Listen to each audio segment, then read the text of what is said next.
कृष्ण हरे हरे हरे राम राम राम हरे हरे। जय हो। आज के আমরা হরিবাসর হরি প্রাঙ্গণে এসেছি হরিকথা শ্রবণ করতে। এই হরিকথা শ্রবণ করলে কি হবে, কেনই বা আমরা শ্রবণ করি? শাস্ত্রে বলা আছে নববিধা ভক্তির মধ্যে প্রথম হলো শ্রবণ, কীর্তন, স্মরণ, বন্দন। এই নববিধা ভক্তির মধ্যে এই 9 প্রকার ভক্তি যদি না করতে পারে, কিন্তু 5 প্রকার ভক্তি করতে হবে। সেটা হচ্ছে শ্রবণ, কীর্তন, স্মরণ, বন্দন, আত্মনিবেদন। এই পঞ্চ অঙ্গই শ্রেষ্ঠ। তা আমাদের প্রথমত এই হরিকথা শ্রবণ করতে হলে 3টে বস্তুর দরকার আছে। প্রথম হচ্ছে শ্রদ্ধা। কোন সাধুগুরু বৈষ্ণবকে যদি শ্রদ্ধা না করে, তারপর বিশ্বাস, ভক্তি। শ্রদ্ধা, ভক্তি, বিশ্বাস, এই 3টি যার কাছে আছে তার কাছে ভগবান আছে। এই 3টি যার কাছে নাই তার কাছে ভগবান নাই। কৃষ্ণ প্রেম কেমন? যার পাত্রের রং যেমন। যেমন জলের কোন নিজস্ব রং আছে? জলের কোন নিজস্ব রং নাই। তাহলে একটা লাল গ্লাসে যদি জল ঢালে, লাল দেখা যাবে। ওই জলকে নিয়ে যদি নীল গাছের কাছে ঢালে, তাহলে নীল দেখা যাবে। তাহলে পাত্র বিশেষ আকার ধারণ করে। এই যে আমাদের দেহগুলি হচ্ছে পাত্র। তাহলে কেউ যদি বলে যে ভগবান আছে, ভগবান না থাকলে কি পৃথিবী চলতে পারে? তার কাছে ভগবান আছে।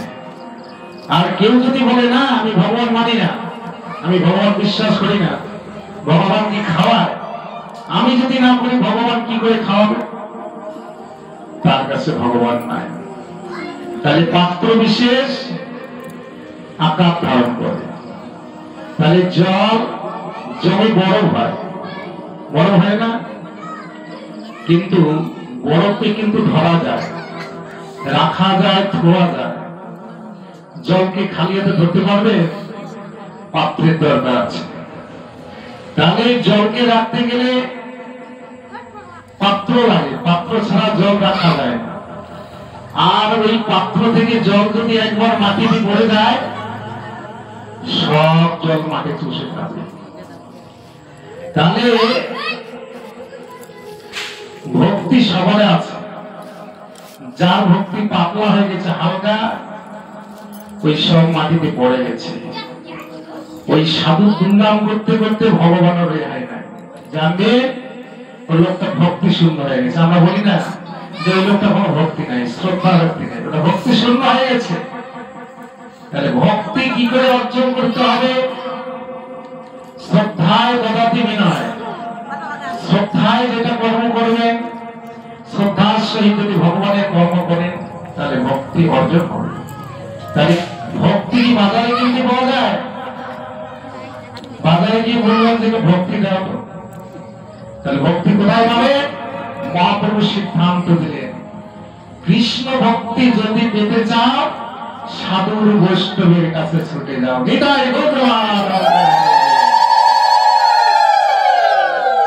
তাহলে সাধুর বৈষ্ণবের কাছে ছুটে গেলে সেখানে ভক্তি তুমি জানতে পারবে। যে কোনো ফুলের জন্ম হোক না কেন, কেবল ভগবতী মূল। ব্রাহ্মণ, ক্ষত্রিয়, বৈশ্য, শূদ্র, 4টে বর্ণ। এই 4টে বর্ণের যে কোনো মানুষ, প্রথমটা হচ্ছে ভক্তি। এই ভক্তি যদি না থাকে তাহলে মানুষ কি কয় যে লোকটার ভক্তি নাই, আর যদি দেখা মাত্রই যদি প্রণাম দণ্ডবোধ করছেন না ভক্তি ভালো, তাহলে ভক্তিতে কি পাওয়া যায়? ভক্তিতে কৃপা পাওয়া যায়। একজন বৈষ্ণবকে প্রণাম করবেন, মাথায় হাত দিয়ে আশীর্বাদ করবে, আশীর্বাদ করে কি দেবে? ধনজন টাকা পয়সা, বাবা কি বড় ভাড়া চারতলা বিল্ডিং হোক না, তবে কৃষ্ণ ভক্তি হোক। বৈষ্ণবরা কোনোদিন চারতলা বিল্ডিং এর কথা বলবে না, কেন? ওটা বিষয়। চারতলা করবেন আর মনে মনে আসা হয় পাঁচতলা করবো, পাঁচতলা যখন হয়ে গেল আবার ছয়তলা করবো, তালা বাড়তেই থাকবে, যতই তালা বাড়বে ততই যাওয়া বাড়তেই থাকবে।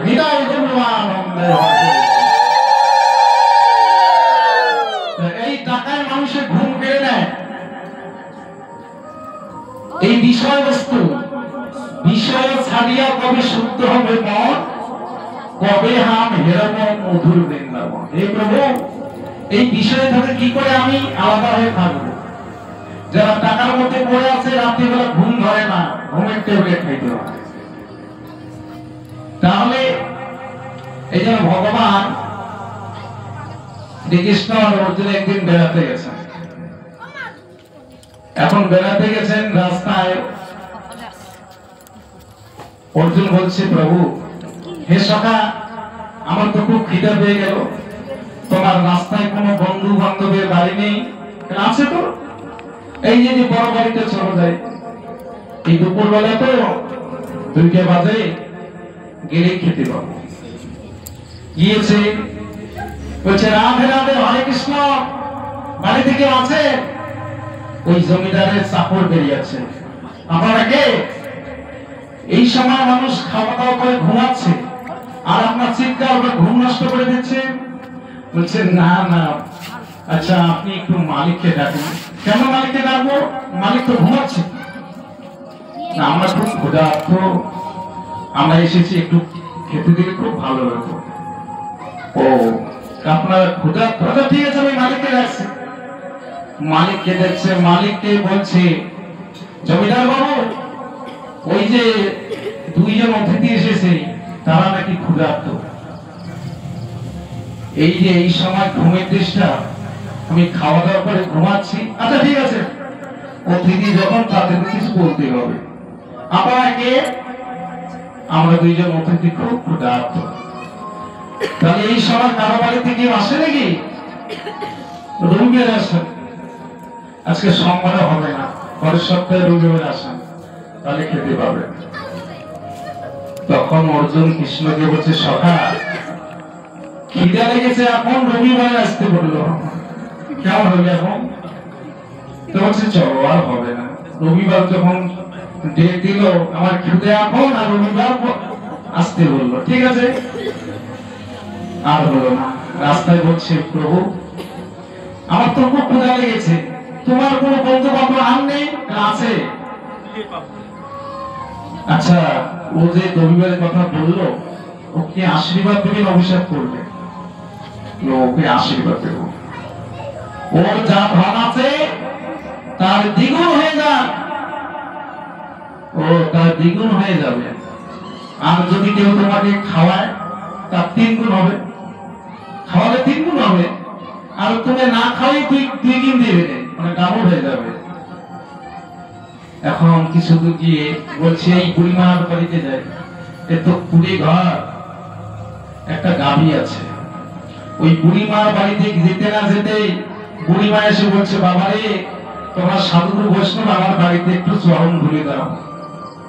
কত আদরেশ্বর বাড়িতে নিয়ে চেয়ারের মধ্যে বসিয়ে চরণ ধৌত করে দিলেন, দিয়ে বলছে, বাবা রে, তোমাকে কি সেবা দেব? আমার একটা গাভী আছে, এই গাভী দিয়ে 0.5 কেজি দুধ হয়, তা আমি 250 বাজারে বিক্রি করি, আর 250 দিয়ে আমি পোষণ পালন করি, ঠাকুর সেবা দেই।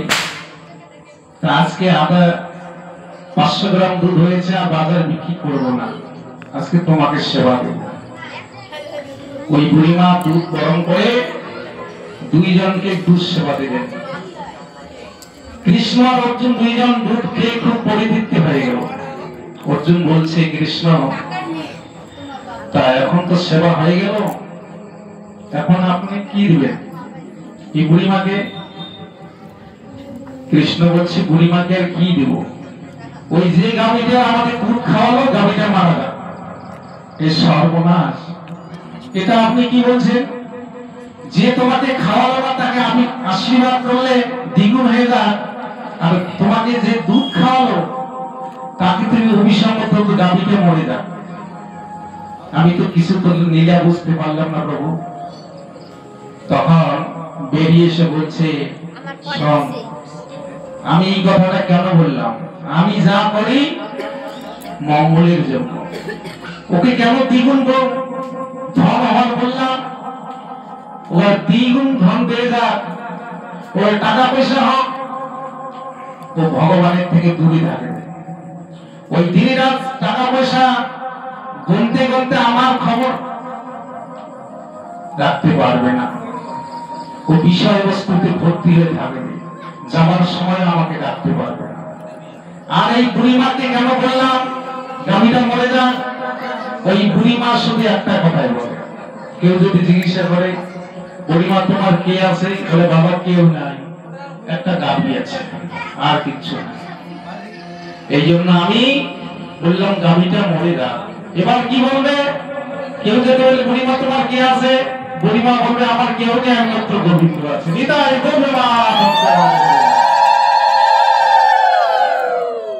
এই জন্য বিষয়বস্তু ভগবান প্রত্যেকে দিয়েছে টাকা পয়সা দিয়ে।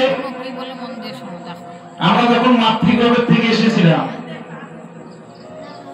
টাকা পয়সা দিয়ে পাঠিয়ে দিয়েছে, শরীরের বস্ত্রটাও দেয়নি, দিছে কি?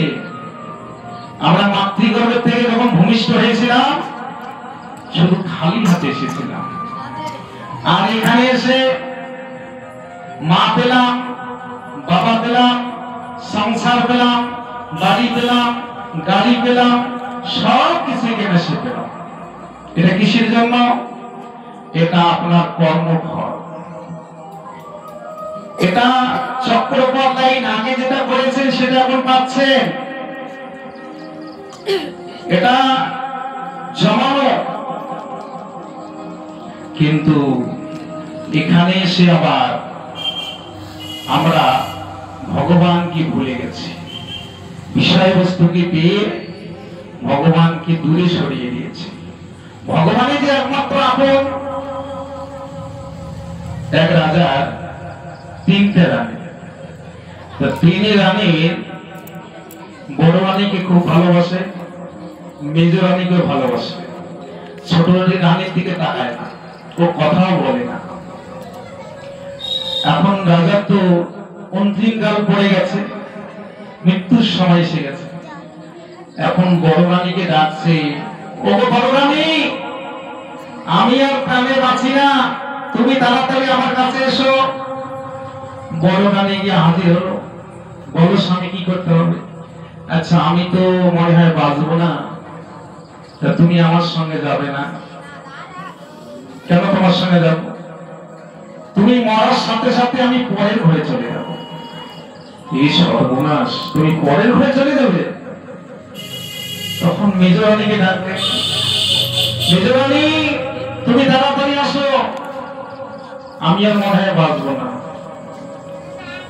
মেজ রানী ছুটে গিয়ে বলছে, কেন ডাকছো? বলে আমি তো বাঁচবো না, তুমি আমার সঙ্গে যাবে না? তোমার সঙ্গে আমি কেন যাবো? তুমি মরার সাথে সাথে শ্মশান পর্যন্ত যাবো, আর যেতে পারবে না। এবার ছোট রানী তো বারেন্দা থেকে শুনছি যে বড় রানী আর মেজ রানী বললো মরার সাথে সাথে পরের ঘরে যাবে, আর মেজ রানী বললো মরার পরে শ্মশান পর্যন্ত। এর বারেন্দা থেকে চিৎকার করে বলছে, স্বামী আমি যাব। আমি? তুমি যাবে? তোমাকে তো আমি কোনোদিন ডাকিনি, তোমার থেকে কোনোদিন আমি লক্ষ্য করিনি, আর আজকে তুমি আমার নিদানের সময় তুমি সঙ্গে যাবে? তাহলে এটা আমি গল্প বলি না, এটা কি? বড় রানী এটা কে? জায়গা জমি। মানুষ যখন মরে যায় জায়গা জমি বিক্রি করে শ্রাদ্ধ কাম ক্রিয়া করে না, পরে ঘরে চলে গেল। আর মেজরানিটাকে আত্মীয় স্বজন মরার পরে কত দূর পর্যন্ত যায়? শ্মশান পর্যন্ত। আর ছোট রানীটাকে একমাত্র স্বয়ং ভগবান শ্রী হরি, তিনি মরার সাথে সাথে বলবে হরি হরি বল, বলতে বলতে শ্মশানে চলে যায়। নিতাই গৌরবান। তাহলে আমরা ভগবানকে দূরে সরিয়ে দিয়েছি। ভগবানকে দূরে সরিয়ে দিয়ে বিষয়বস্তুকে আপন করে নিয়েছে, কিন্তু দেহটা আমার আপন নয়। এই সুন্দর দেহ ভগবান দিয়েছে, এই দেহটার পরিবর্তন আছে, দেহটা পরিবর্তন হয়। আমার রূপ যৌবন চিরদিন থাকবে না। শিশুকালে একরকম, যুবককালে একরকম, বৃদ্ধকালে একরকম। রূপ থাকবে? থাকবে না। তাহলে আমার দেহটা দিন দিন পরিবর্তন হয়ে যাবে, কিন্তু যিনি আত্মা তিনি পরিবর্তন হন না। শিশুকালে যেমন, বৃদ্ধকালে তেমন। তাহলে এই আত্মার খাদ্য কি সেটা আমরা কেউই জানি না। কি খায়? ভাত মুড়ি তরি তরকারি যা কিছু, এগুলি না, এগুলি তো ভোগের বস্তু। এগুলি আমি খাবো, শরীর ভালো থাকবে। কিন্তু এর ভিতরে যে আত্মা আছে তিনি কি খায়? তিনি এই জগতের কোন বস্তু খান না। তিনি একমাত্র গ্রহণ করেন হরিনাম, কৃষ্ণ নাম, সুধা ছাড়া আর কিচ্ছু গ্রহণ করেন। হৃদয় গুণানন্দে হরি হরি। তাহলে মানুষ যে পাখি পোষে, ওই পাখি খাঁচার ভিতরে থাকে। তা কি করে? খাঁচার যত্ন করে, খাঁচা মুছে, খাঁচা ঝাড়ে, খাঁচা রং করে, কিন্তু ভিতরে যে পাখি আছে ওটার খবর পড়ে না। খাঁচা কোনটা? এই দেহটা আমাদের খাঁচা। এটা আমরা কি করি? ভালো ভালো সাবান দিয়ে পরিষ্কার করি, কিন্তু এর ভিতরে আত্মা যে আছে, জীব আত্মা, এর হিসাব আমরা করি না। সারাদিন রোজগার করবো, ভোর 4টা থেকে অর্থের জন্য ছুটবো। কারণ আমরা প্রত্যেকটি মানুষ অর্থের জন্য পাগল। কি করে আমার সংসারটা সুখের হবে, কি করে আমার আনন্দে জন্মটা কেটে যাবে। আর ভগবান বেলায়, দিদার বেলায় আমাদের কি পূর্ণতা এসে যায়। যদি মন্দির বা যে কোনো কষ্ট করে চাঁদা ধরে যে তোমার তো দোকান আছে, তোমার 500 টাকা দিতে হবে, তখন কি বলবে? এবার পরিস্থিতি ভালো না, 100 টাকা। তাহলে আমার কৃপণতাটা কোন জায়গায়? ভগবানকে দিদার বেলায়। এই জন্য শাস্ত্রে বলেছে তুমি যেমন দিবে তেমন পাবে, তুমি দিবে না ওখানে পাবে না। এই জন্য ভগবানকে যদি 1 টাকা দেন, ভগবান সুদে আসলে 2 টাকা দিয়ে দেবে। তার প্রমাণ দিয়েছে সুদামা। আপনারা তো শুনেছেন সুদামা, কৃষ্ণের বন্ধু সুদামা। সুদামা যখন গিয়েছিল বন্ধুর বাড়িতে, সুদামা গরিব আর তার বন্ধু হচ্ছে রাজা। আচ্ছা, ইনি রাজবাড়িতে যাবার লজ্জায় যায় না যে আমার বন্ধু রাজা হয়েছে আর আমি কি করে যাব। তাও তার স্ত্রী বলছে না, তোমার বন্ধুর বাড়ি যেতে হবে। তোমার বন্ধু রাজা হলো তো কি হলো, তুমি যাও।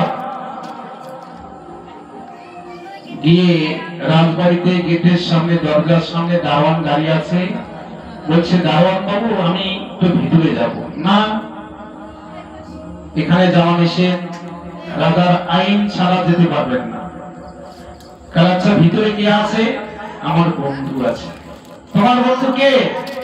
আমার বন্ধুর নাম হলো কৃষ্ণ। ঠিক আছে, দাঁড়িয়ে থাকেন, আমি জিজ্ঞাসা করে আসি। এবার গেলেন,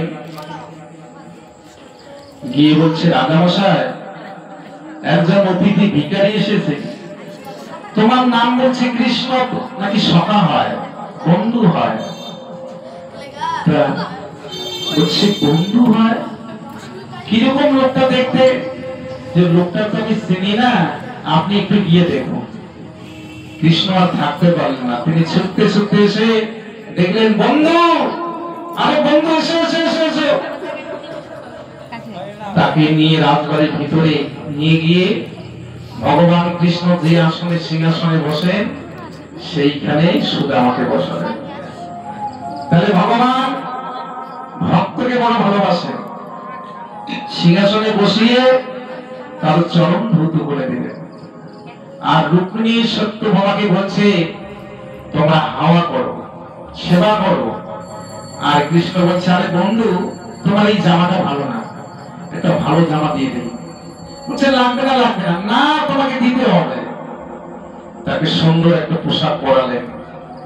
আর মনে মনে সে লজ্জায় কথাই বলতে পারছে না, আমার বন্ধু রাজা আর আমি ভিখারি। এবার কিছুক্ষণ পরে ভগবান বলছে বন্ধু, আচ্ছা বন্ধুর বাড়িতে কেউ যদি আসে খালি হাতে তো আসে না, কোনো কিছু নিয়ে আসে, তুমি কোনো কিছু নিয়ে আসনি? বলছে বন্ধু আমি কি নিয়ে আসবো, কিছুই নিয়ে আসতে পারিনি। কিন্তু আসার সময় তার স্ত্রী এক মুষ্টি চিড়ে দিয়েছিল, যাও তোমার বন্ধুকে এটা দেবে। তিনি রাস্তা দিয়ে আস্তে আস্তে ভাবতে ভাবতে যে আমার বন্ধু রাজা আর আমি এই চিড়েটা কি করে দেব, তার নয়ন জলে বুক বসে গেছে। ওই নয়ন জলে চিড়ে ভিজে গেছে।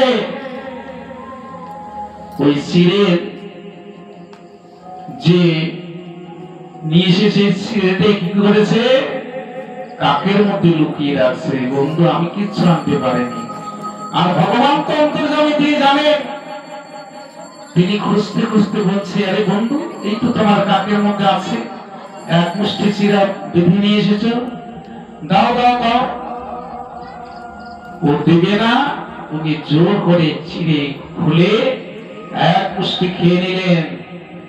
আর যেই এক মুষ্টি খেলে আর এক মুষ্টি নিতে যাবে, রুক্মিণী হাত ধরে ফেলছে, প্রভু আর আপনি খাবেন না, আপনি যা খেয়েছেন তিনি সর্বস্ব তাকে দিয়ে দিয়েছেন, আর এক মুষ্টি খেলে আমরা তার দাসী হব, তাকে দাসত্ব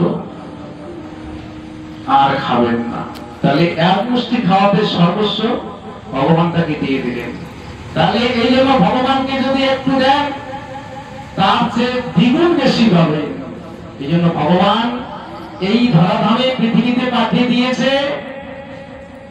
ধন ধন টাকা পয়সা আগে রেখেছে, কার কাছে রেখেছে? অর্থ কারো না কারো পকেটে আছে। ভগবান কি টাকা ছাপায়? ভগবানের টাকশাল আছে, টাকা ছাপায়? টাকা কারো না কারো পকেটে আছে, কারো কাছ থেকে নিয়ে আরেকজনকে দেয়। একজন গরিব মানুষ পঙ্গু, ওই রাস্তায় থালা দিয়ে বসে থাকে, মানুষ 5 টাকা 10 টাকা যে যত পারে 50 টাকা দেয়। তার একটা মেয়ে ছিল। এখন ওই গরিব মানুষটা মনে মনে ভগবানকে ডাকছে, হে প্রভু আমি তো চলতে পারি না, তুমি একটা কন্যা দিলে, এই কন্যাটাকে কি করে বিবাহ দিব? এবার ভোলানাথ চিন্তা করলেন যে তাকে তো কৃপা করতেই হবে। সে গণেশকে বলছে, গণেশ তুমি ওই বৃদ্ধকে কালকে 50,000 টাকা দিয়ে আসবে, কারণ তার মেয়ের বিয়ে, সে খুব বিপদে পড়েছে। আর ওই ভোলানাথের পাশে ওই জমিদারের বাড়িতে ভোলানাথ, ওই জমিদার শুনে ফেলেছে ভোলানাথ যে কথাটা বলেছে যে কালকে ওই বৃদ্ধকে 50,000 টাকা দিয়ে আসবে। তখন ওই সূক্ষ্ম কাকে বলে, টাকার যা সূক্ষ্ম, টাকা যে লেনদেন করে। এখন উনি ভাবছে আরে 50,000 টাকাকে থালের মধ্যে দিয়ে আসবে। উনি রাত্রিবেলা বাড়ি চলে গেছে, ওনার বাড়ি। আমি একটা কথা বলছি শোনো, কালকে রাস্তায় যখন থালা নিয়ে বসবি, যত টাকা পড়বে সব আমার, আর এখন তোমাকে 25,000 দিচ্ছি। আর উনি তো জানে না যে ভোলানাথ 50,000 টাকা দিয়ে যাবে গণেশের দ্বারায়। এখন ও চিন্তা করছে, আচ্ছা জমিদার বাবু আপনি আমাকে 25,000 টাকা নগদ কেন দেবেন? সেটা আমি তোমাকে বলতে পারবো না, তুমি কল বলো, কালকে টাকাটা যদি আমাকে দাও তাহলে আমি নগদ 25,000 দেবো। তখন বলতে ঠিক আছে তাহলে দাও, কালকে যা পরে থালার মধ্যে সব আমি তোমাকে দিয়ে দেব। 25,000 টাকা নগদ দিলে এবার পরের দিন ওই পঙ্গু বৃদ্ধ রাস্তায় থালা নিয়ে বসে আছে, কেউ 10 টাকা, কেউ 5 টাকা, কেউ 2 টাকা, কেউ 1 টাকা সারাদিন করতেছে। আর ওই জমিদার ওখানে কিন্তু ঘোরাঘুরি করছে, সারাদিনে 1,000 টাকা পড়েছে। জমিদারের মাথা পড়ে গেছে, এই সর্বনাশ, মানুষ মিথ্যা কথা বলে বলে, আরে ঠাকুর কোন মিথ্যা কথা বলে? ঠাকুরকে আমি বিশ্বাস করি না। আমি নগদ 25,000 টাকা দেখলাম, আর উনি কালকে বলে যে গণেশকে দিয়ে 50,000 টাকা দেবে। উনি কি করেছে, ওই 1,000 টাকা দেখে তার মন খারাপ, উনি বাড়িতে গিয়ে মন্দির আছে, ভোলানাথের মন্দির, ওই মন্দিরে যে গ্রিল আছে, ওই গ্রিলে গিয়ে পা দিয়ে ধাক্কা দিচ্ছে যে ঠাকুরকে আমি মানি না, ঠাকুর মিথ্যা কথা বলে। আরে মানুষ বলে তো বলে, ঠাকুর কি করে বলে? যেই পা দিয়ে লাথি দিয়েছে, পা আটকে দিয়েছে, ওই গ্রিলের মধ্যে পা আটকে গেছে, আর খুলছে না। এই সর্বনাশ, আমার পা কেন আটকে গেল? ওখানে কি আটা লাগানো আছে নাকি? এবার ভোলানাথ বলছে যে নগদ 25,000 দিয়েছিস, আর 25,000 দে, না হলে পা খুলবে না। তার ছেলেকে ডাকছে, এ সুজন, আরে বাবা তাড়াতাড়ি আয়। সুজন এসে বললে, বাবা কেন ডাকছো? বলে আমার পা খুলছে না। তো পা যখন খুলছে না আমি কি করবো? ভোলানাথ বলছে 25,000 নগদ দিয়েছ, আর 25,000 এখনই দিয়ে এসো, তাহলে পা খুলে যাবে। তাহলে ভগবান কি টাকশাল আছে, একজনের কাছে নেয় আর একজনকে দেয়। সেই জন্য ভগবান এই জগতে কি করে, কাউকে রাজা করে, কাউকে ভিখারি করে, কারোর কাছ থেকে কেড়ে নেন, কাউকে ফিরে দেন। এই জগৎ সংসার এটাই করছে, কারো জন্ম দেয়, কারো মৃত্যু দেয়, কেউ আসে, কেউ চলে যায়। তাহলে ঘর খালি করতে হবে না? তোমার পিছনে আসতেছে, তোমার নাতি আসতেছে, ঘর খালি করো, তুমি চলে যাও। তাহলে আশা দাও অভিনয়, মানুষে মানুষে শুধু পরিচয়। এই যে আপনারা এসেছেন, হয়তো আমাকে অনেকে চেনে না, এটা বড় পাগলা পুলিশ সাধু আজকে শুনে দেখবো, একদিন নাই দেখি, ওই দেখতে দেখতে চেনা জানা হয়ে যায়। তাহলে এই যে অভিনয়টা আমার কতক্ষণ থাকবে? দেহের মধ্যে যতক্ষণ প্রাণ আছে ততক্ষণ আমি সংসারে অভিনয় করছি, আর অভিনয় শেষ হয়ে গেলে নাট্যমঞ্চ থেকে নামিয়ে দিবে, চলে যাও, তোমার অভিনয় শেষ। তাই এই অভিনয়ের মাঝখান দিয়ে যদি ভগবানকে ডাকতে পারো, তবেই তোমার মানব জীবন ধন্য হবে। আর যদি তুমি সংসার অভিনয় করতে যাও, সংসার সংসার করে মিশে গেল কাল, লাভ না হইল আমার ঘটিল জঞ্জাল, কিসের সংসার ছায়াবাজি প্রায়, ইহাতে মমতা করি মোর কথা বিনোদায়। যেদিন দেহ থেকে আত্মা বেরিয়ে যাবে, তোমাকে 1 ঘন্টা ঘরে রাখতে চাইবে না, কি করবে? ওই যে ঘরের মধ্যে খুঁজবে যে কলসি কোথায় পাওয়া যায়।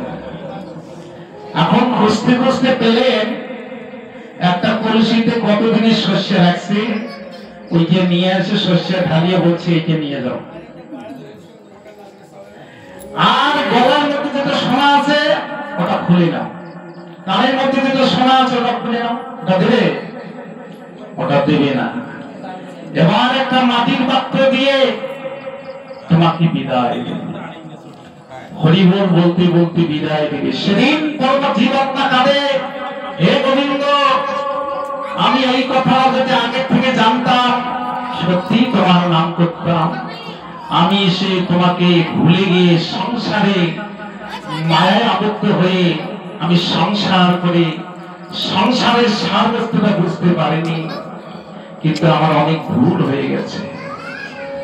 দেহটাকে যখন কাঁধে তোলে, ভাই হোক ভাগিনা হোক, দেহটাকে যখন শেষ বিদায়ের জন্য কাঁধে তোলে, তুলসীর তলা থেকে যখন কাঁধে তোলে,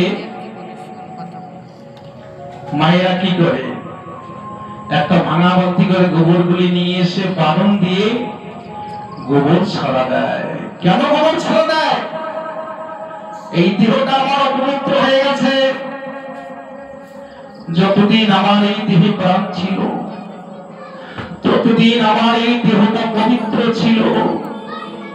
যখন এই দেহের থেকে প্রাণ চলে যায়, দেহটা অপবিত্র হয়ে যায়। কেউ স্পর্শ করলে স্নান করতে হয়। বারণ দেখাইতে দেখাইতে আমাকে বাড়ির থেকে বিদায় করে দেয়। সেদিন জীবাত্মা কাঁদে, গোবিন্দ, যার জন্য আমি জীবনে মিথ্যা কথা বললাম, যার জন্য আমি জীবনে মিথ্যা কথা বলে উদ্ধার করলাম, আজকে আমাকে যাবার বেলায় বারণ দেখাইতে দেখাইতে বিদায় দেয়। আমি খুব ভুল করেছি। সেদিন জীবাত্মা কাঁদে যে আমার এখানে এসে আমি তোমাকে ভুলে রইলাম। সেদিন ভগবান্ডারে ভগবান শ্রীকৃষ্ণ বৈতরণী ঘাটে দাঁড়িয়ে থাকবে।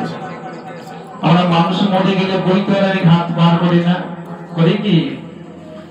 গামী দিয়ে বৈতরণী ঘাট পার হইতে হয়।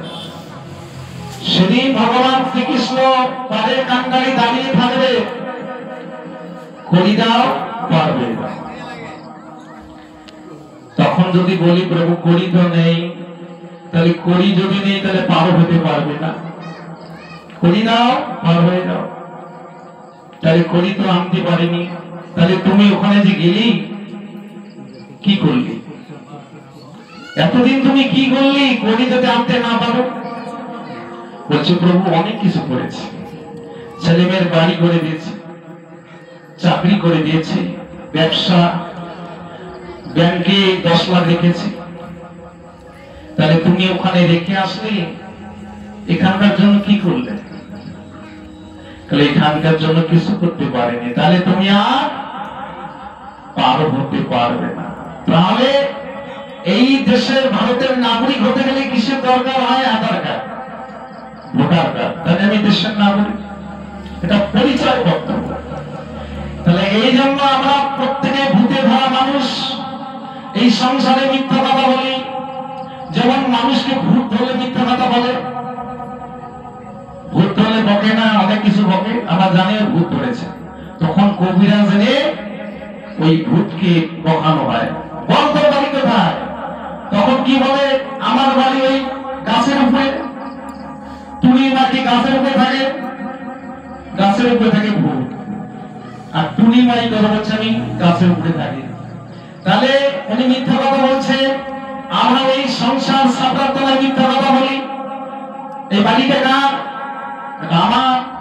তোমার বাড়ি তার প্রমাণ আধার কার্ড, ভোটার কার্ড। তাহলে তুমি যখন মরে যাবে, ভোটার কার্ডটা সঙ্গে করে নিয়ে যাবে, আধার কার্ডটা নিয়ে যাবে, ওখানে দেখাবে জন্মকে। ওটা দাম আছে? আধার কার্ড ভোটার কার্ডের দাম এখানে। তুমি যে ওই জন্মকে যাবে, ওখানকার পরিচয় কি? ওখানকার পরিচয় আধার কার্ড আর ভোটার কার্ড নয়। ওখানকার পরিচয় হলো কতদিন সাধু সঙ্গ করলে, কতদিন ভগবানের নাম করলে, কতদিন তুলসীকে প্রণাম করলে, কতদিন তুমি ভগবানের আরাধনা করেছিলে। ওটা হলো ওখানকার পরিচয়। আর ওই পরিচয় দিতে না পারলে ওই বৈতরণী ঘাট তুমি আর পার হতে পারবে না। নিতাই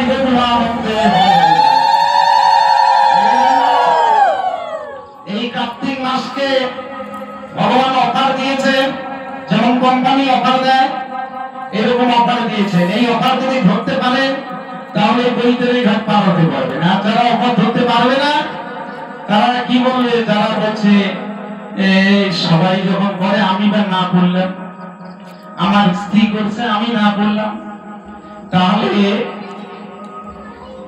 এই স্বামী স্ত্রীর সম্বন্ধটা কতক্ষণে প্রাণ আছে যতক্ষণে। তাহলে এটা তো নাট্যমঞ্চ অভিনয় তৈরি করে দিচ্ছে সংসার মঞ্চে ভগবান। কখনো স্বামী সেজে, কখনো স্ত্রী সেজে, কখনো দাদু সেজে, কখনো জামাতা সেজে, এটা আমাদের অভিনয়। তাহলে এই অভিনয় মঞ্চে আমরা দাঁড়িয়ে আছি, আমরা সংসারকে বলছি আমার। এই আমার আর আমির মধ্যে কি তফাৎ আছে? এই আমার আর আমি তাতে অহংকার আছে। এটা আমার সংসার, সব আমি করছি। এই আমার আর আমিটা হচ্ছে অহংকার। এই আমার আর আমি মানুষ যত বলবে তত অহংকারে আবদ্ধ হবে। আমি কার?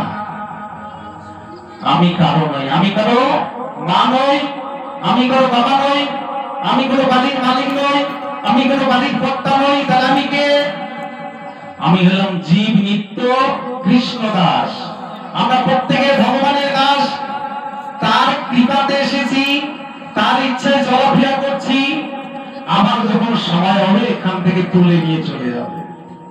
কাল রূপে সংসারেতে বক্রবাস করে, প্রত্যেকের পিছনে কাল দাঁড়িয়ে আছে, কিন্তু আমরা মরতে ভয় পেয়ে। মরার কি ইচ্ছা আছে? মরার ইচ্ছা নাই। তাহলে মানুষের কোনো ভয় নেই, শুধু একটা ভয়, সেটা হলো মৃত্যুর ভয়। এই জগতে আমরা কেউ মরতে চাই না, কিন্তু এখানে মরতে হবে। এটা হচ্ছে মরজগৎ, কেউ বাঁচতে পারবে না। তাহলে কাল আমাদের প্রত্যেকের কাছে দাঁড়িয়ে আছে। এই যে এখানে হরিকথা শ্রবণ করতে এসেছেন, আচ্ছা বাড়ি গিয়ে ঘুমাবেন না? ঘুমাবেন। আচ্ছা ঘুমানোর সময় আপনি বলতে পারবেন যে আমার টাকা পয়সা আছে, বাড়ি আছে, ছেলে মেয়ে আছে। ঘুমানোর সময় যখন আপনি ঘুমাবেন, থাকার সাথে সাথে ঘুমান। 10 মিনিট 15 মিনিট অপেক্ষা করতে হয়, তবেই তো ঘুম আসে। কিন্তু ওই সময় তো একটা চিন্তা আসে, সংসারের চিন্তা হোক বা টাকা পয়সার চিন্তা হোক, একটা না একটা চিন্তা মাথায় আসে। তাহলে ওই সময়টা কোন চিন্তায় থাকতে হবে? ওই সময়টা থাকতে হবে তোমার ভগবানের চিন্তা। হে প্রভু, আমি তোমার নাম করতে করতে ঘুমিয়ে পড়লাম। মানুষ ঘুমিয়ে গেলে মৃত্যু হয়ে যায়। আমি তোমাকে এই জন্য বালিশকে প্রণাম করে ঘুমাতে হয়। বালিশকে প্রণাম করে এই হরে কৃষ্ণ মহামন্ত্র বলবেন, বলেই প্রণাম করে ঘুমিয়ে যাবেন। রাত্রিবেলায় দুঃস্বপ্ন দেখবেন না। রাত্রিবেলায় সুস্বপ্ন দেখবেন, সাধুগুরু বৈষ্ণবের সঙ্গে হরিকথা শুনবেন। আপনি আনন্দে রাত্রি যাপন করবেন। আর যদি টিভির সিরিয়াল দেখে ঘুমান, রাত্রিবেলায় দুঃস্বপ্ন দেখবেন, ঘুমের ঘরে চিৎকার করে উঠবেন, নিতাই গৌর আনন্দে হরে হরি বল। ঘুমানোর সময় সুস্বপ্ন চিন্তা, সুভাবনা চিন্তা করে ঘুমাবেন, কোনদিন দুঃস্বপ্ন দেখবেন না। কথা বলি খারাপ আছে নাকি? এটা তো যেটা হয় সেটি বলছি আর কি। এই জন্য ঘুমানোর সময় সুস্বপ্ন করতে হবে, ভগবানের চিন্তা করবেন। ওই রাত্রিতে যদি আপনার মৃত্যু হয়ে যায়, তাহলে গোলক ধাম বৈকুণ্ঠ প্রাপ্তি হবে। আপনি তো ভগবানকে প্রণাম করে ঘুমিয়ে গেলেন, ঘুমিয়ে যাওয়া মানে মৃত্যু হওয়া। পরের দিন আমরা সকালে স্নান করতে হয় না? যে রাত্রি একটু ঘুমাইছি, একটু স্নান করতে হবে। তাহলে এই যে আমার দেহটা স্নান হয়ে গেল, এই টিউবওয়েলের জল দিয়ে স্নান করলাম, কিন্তু এই টিউবওয়েলের জল আবার গঙ্গার জল হয়ে যায়। কি করে গঙ্গা হয়? মন্ত্রের দ্বারা। মন্ত্র পুত করে গঙ্গাকে আহ্বান করতে হয়। একটা গ্লাসের মধ্যে, একটা বালতির মধ্যে জল দিয়ে যদি তীর্থকে আহ্বান করেন, গঙ্গে চৈব গোদাবরী সরস্বতী নর্মদা সিন্ধু কাবেরী জলস্রোতে কুরু, গঙ্গা যমুনা সরস্বতী সব এসে বালতির মধ্যে পড়ল। এখন আপনি স্নান করেন, তাহলে আর টিউবওয়েলের জল থাকলো না, গঙ্গার জল হয়ে গেল। এই জন্য একদিন ভোলানাথ পার্বতীকে বলেছিল, পার্বতী বলছে, প্রভু এই গঙ্গায় গঙ্গা দেওয়া হচ্ছে না, হাজার হাজার মানুষ গঙ্গায় স্নান করছে আর সবাই মুক্তি হয়ে যাচ্ছে, পবিত্র হয়ে যাচ্ছে। ভোলানাথ বললে এক জনাও নয়, এরা যে স্নান করতেছে এরা কেউ পাপ মুক্তি হয়নি। পার্বতী বলে, তা আপনি কি করে বললেন এই কথা? এত মানুষ, হাজার হাজার মানুষ গঙ্গায় স্নান করছে আর পাপ মুক্তি হবে না? বলে না। তাহলে তার প্রমাণ, তাহলে প্রমাণ করে দেখো। কি প্রমাণ করবে? ভোলানাথ বললেন, আমি ব্রাহ্মণ হব, তুমি ব্রাহ্মণী হবে, তুমি বৃদ্ধ ব্রাহ্মণী হবে, আমি ব্রাহ্মণ হব। তুমি আমাকে কোলে নিয়ে ওই ঘাটে বসে থাকবে, ঠিক আছে? এবার পার্বতী কি করলেন? একটা বৃদ্ধ ব্রাহ্মণী সেজলেন, আর ভোলানাথ বৃদ্ধ ব্রাহ্মণ হলো। ওই পার্বতী দেবী ওই বৃদ্ধ ব্রাহ্মণকে কোলে নিয়ে ওই গঙ্গার ঘাটে কান্নাকাটি করছে। আমার কেউ নাই বাবা, আমি বৃদ্ধ, আমার স্বামী মরে গেছে। এখন সবাই লোকজন এসে বলছে, বুড়িমা তোমার স্বামী মরে গেছে?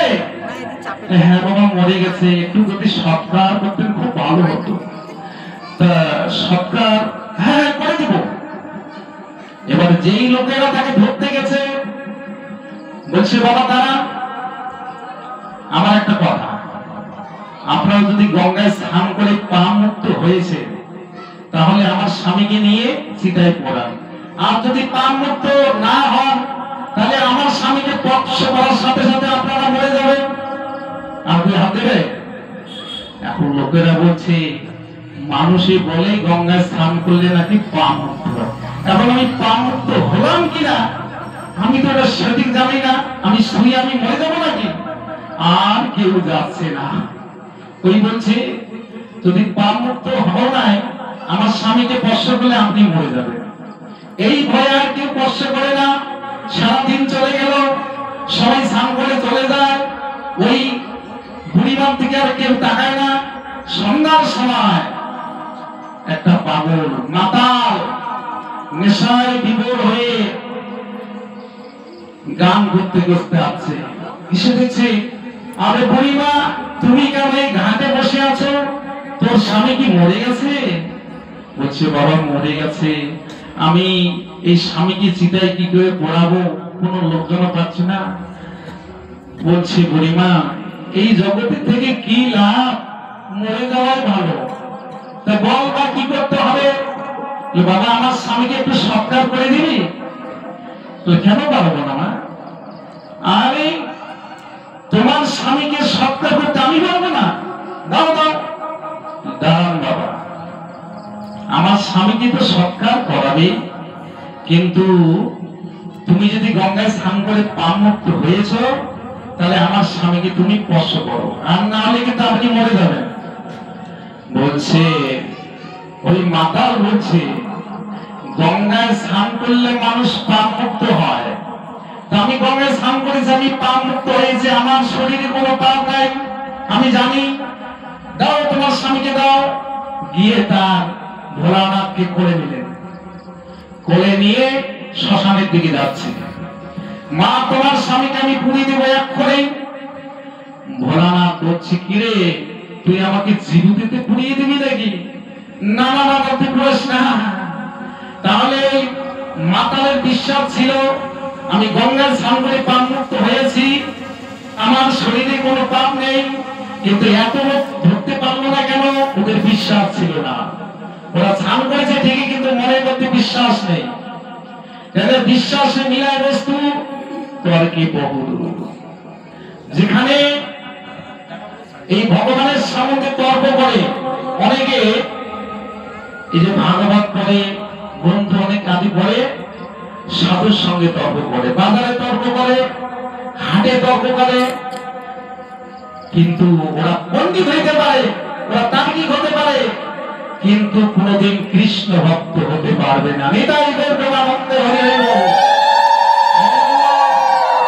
মহাপ্রভু কলিতে এসে তার্কিকের সঙ্গ করেনি, পণ্ডিতের সঙ্গ করেনি, তিনি সঙ্গ করেছে কার?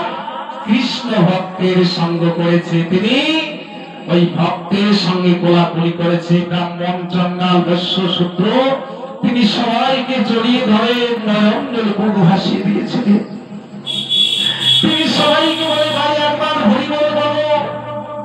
সংসার কতদিন তোরা থাকবি? চিরদিন তো থাকতে পারবি না। একবার পত্নী হরি বল বলো, যারে দেখে তারে বলে দন্তে তুন ধরি, আমাদেরকে নিয়ে লম্ব বলো গোর হরি। তিনি যাকেই দেখে তাকে বলে হরি বল বলো ভাই। কিন্তু ভগবান কোন যুগে কাঁদেননি, কলি যুগে কেন কাঁদলেন? আমাদের মতো ভক্তিহীন মানবের জন্য। তিনি কৃষ্ণ কথা বলতে বলতে মৌনে জলসে যায়, হা কৃষ্ণ বলি কাঁদে কেন? তিনি তো নিজেই ভগবান, তিনি তো নিজেই জগদীশ্বর, কিন্তু ভগবান হয়ে নিজের নাম করে তিনি নিজেই কাঁদে। আমার মতো কলিহীন জীবের ভক্তিহীন মানবের জন্য তুমি শ্রীবাস আঙ্গিরার মাঝে কোটি বাহু উত্তোলন করে হরিনাম করতে করতে চোখের জলে মুখ ভাসিয়ে দিচ্ছে। হরে কৃষ্ণ কৃষ্ণ কৃষ্ণ হরে হরে, হরে রাম রাম রাম হরে হরে। ওই সময় কীর্তন চলাকালীন শ্রীবাসের একটা পুত্র ছিল, হঠাৎ করে মরে গেল।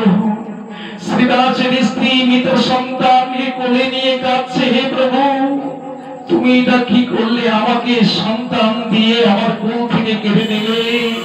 বিধি রে ও বিধি রে, এ কি তোমার লীলা বিধি, এ কি তোমার খেলা? তুমি কারে হাসা কারে কাঁদা,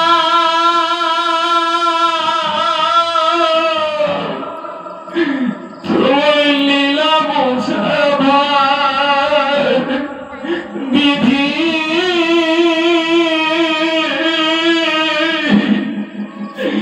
তোমার লীলা বোঝা ভার বিধি রে।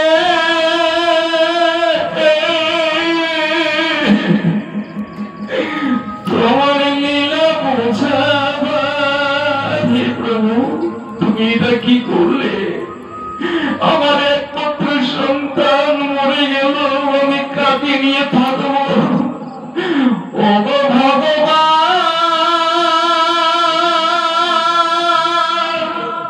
ও গো দয়াময়,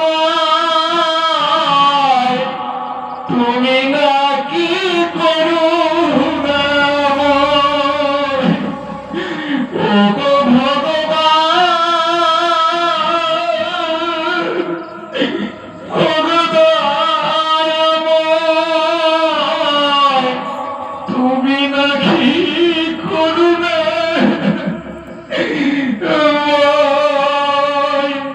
যে ডাকে তোমারে তুমি কৃপা করো তারে,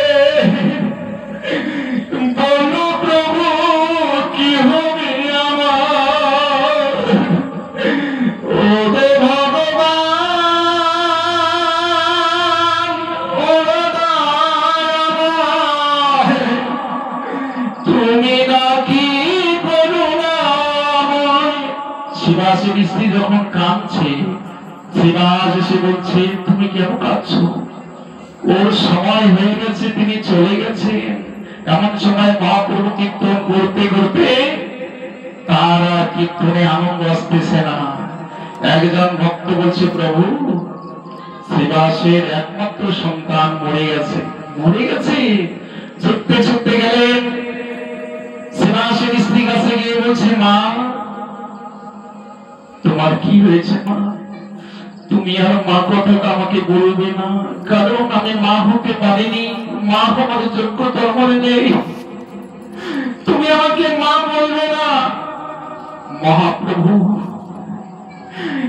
শ্রীবাসের স্ত্রীকে বলছে মা তোমার কি হয়েছে তুমি বলো। মৃত সন্তান পড়ে আছে, সেই সন্তানটিকে কোলে নিলেন, কোলে নিয়ে তাকে চৈতন্য জীব দান দিলেন, দিয়ে ছেলেটিকে বলছে ওরে বালো মাত্র তোমার 12 বছর বয়স।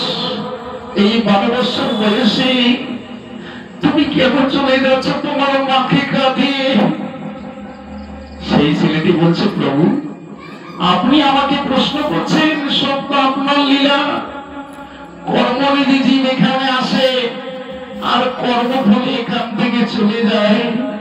কেউ মাতৃগর্ভে মরে যায়, কেউ ভূমিষ্ঠ হয়ে মরে, কেউ কিছুদিন বাদে মরে। তাই আমার সময় হয়ে গেছে, আমি চলে যাচ্ছি। প্রভু কেন তোমার মা কাঁদছে, তোমার বাবা কাঁদছে না? কি কার মা, কি কার বাবা? এইরকম তো বাবা মা অনেক পেয়েছিলাম।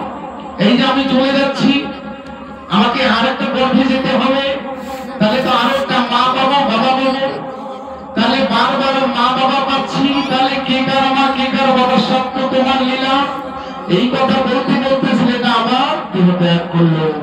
তাই মহাপ্রভু মালিনী দেবীকে কথা দিলেন, মা তোমাকে এই জগতে যদি কেউ মা বলার না থাকে, আমরা নিতাই গৌর দুই ভাই তোমাকে সব